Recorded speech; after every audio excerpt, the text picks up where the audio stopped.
I am a very stylish girl.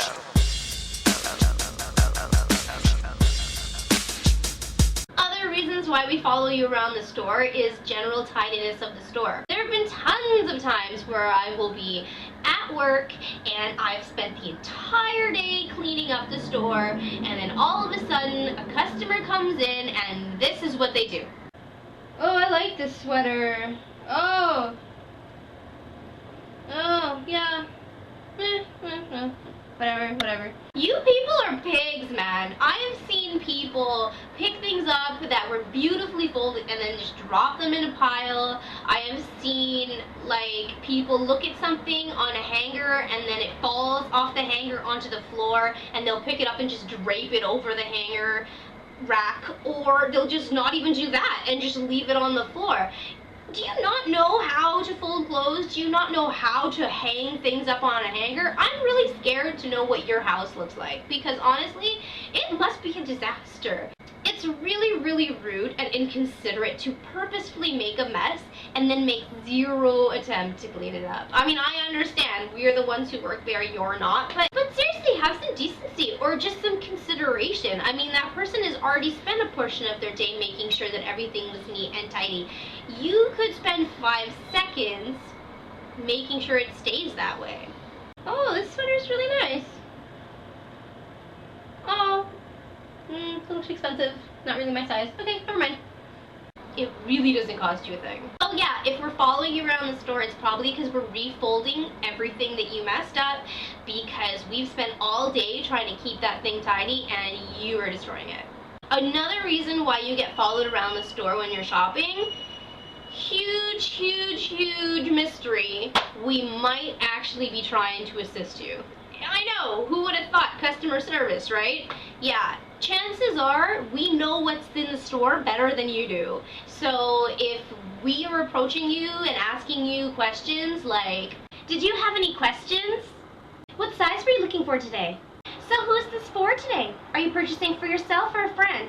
We have it available in many colors. Was there one in particular that you were really interested in? It's probably because we're trying to figure out, what is she shopping for? What is he looking for?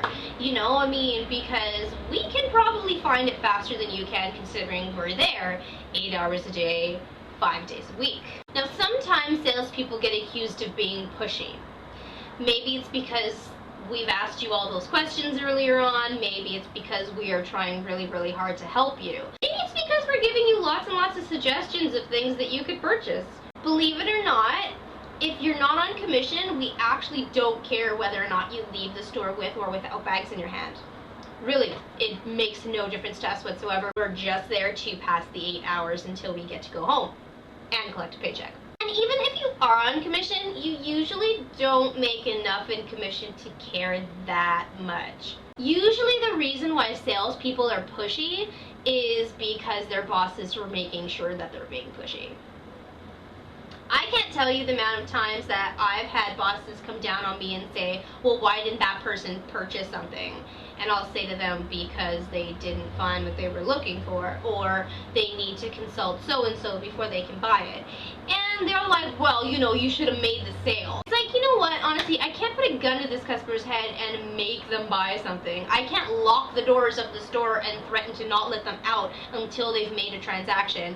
But we get a lot of pressure from bosses to almost do just that.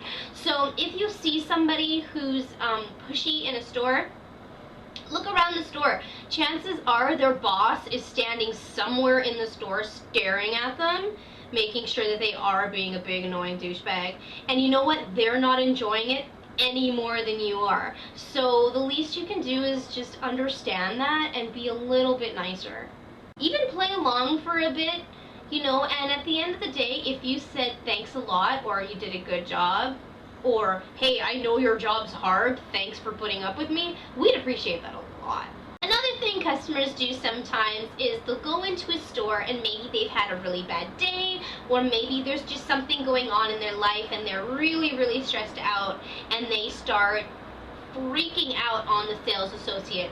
Or maybe their home life, they don't have a lot of control of what happens. Maybe they get bossed around by a spouse or a sibling or whatever, and they kind of, you know, try to regain that control over another human being when they go out shopping by demeaning and treating very harshly and ordering around their salesperson and being unrealistically specific on what they are looking for. Other times, people with children will just let their kids run around like crazy, like the kids at the park or the zoo or something. This is actually a place of business. You might be there having a good time, you might be eating at a restaurant, or you might be shopping at a store, and it might be fun for you. But that's actually a workplace for someone, and you really have to respect that workplace. Remember, that person does not go to your home and start making a mess of all the folded clothes. That person does not go to your place of work and start screaming at you because you don't carry their size of pants. I mean, it's ridiculous. Also keep in mind that your sales associates are human beings, and they too have bad days, and they too have bad things that happen in their lives. And you know what? You don't know what kind of day they're having, so it's really, really, really, really wrong of you to just unburden everything on them. That's what shrinks are for, okay? So if you do have one of those days where you just feel like screaming at someone, do not go shopping. Go to a shrink. Or yell at your spouse or whoever else actually pissed you off. Don't take it out on the salesperson, and don't take your kid to a store for free daycare while you look around and don't actually buy anything. Now let's talk about returns and commissions. I'll start with commissions. Sometimes stores will give you sheets of paper that show your name as a customer, their name as the sales associate, and whatever you were planning on buying. These are used so that if you leave the store without purchasing anything and then you come back at another date and that person who was helping you earlier isn't there at the moment, you can still give the commission to the person who was originally helping you. I can write out a sheet for you that's got all the information on it. It'll include the price, everything you were looking at, SKU codes, everything you'd want to know. Did you want me to do that for you so when you come back you have a piece of paper to show the next associate and then you can have information to reflect on at home? Now the person who works at the store who gives you that sheet isn't going to throw it in your face and say, you have to take this sheet because if you come back, I need you to make sure I make this sale. My commission depends on it. Obviously, they can't say that to you. But, I mean, the least you can do is take the sheet. It's not making you, you know, stuck to absolutely having to purchase it. I mean, you still have the option of not pulling your credit card out of your wallet.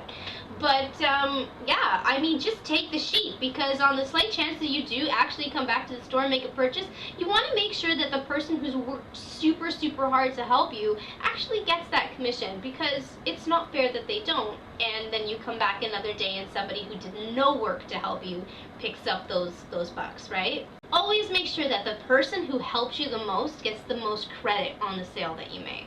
Now about returns. I cannot stress this enough because I have actually never made a return in my life.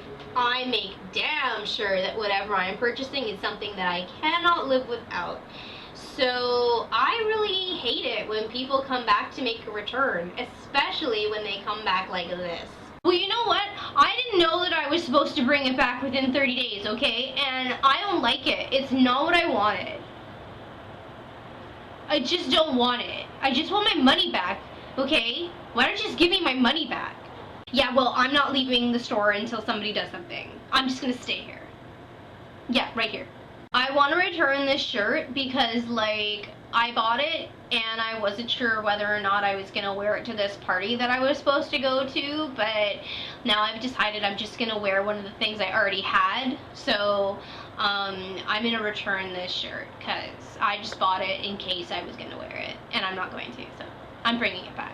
Well, this is just the most unbelievable thing that I've ever seen, because I don't understand why when I hold this sweater in this light, it looks lighter red, and when I hold it in the light next to the wall, it looks more orange. So I don't get it. This is the most unbelievable thing I've ever seen, and I think it's just ridiculous.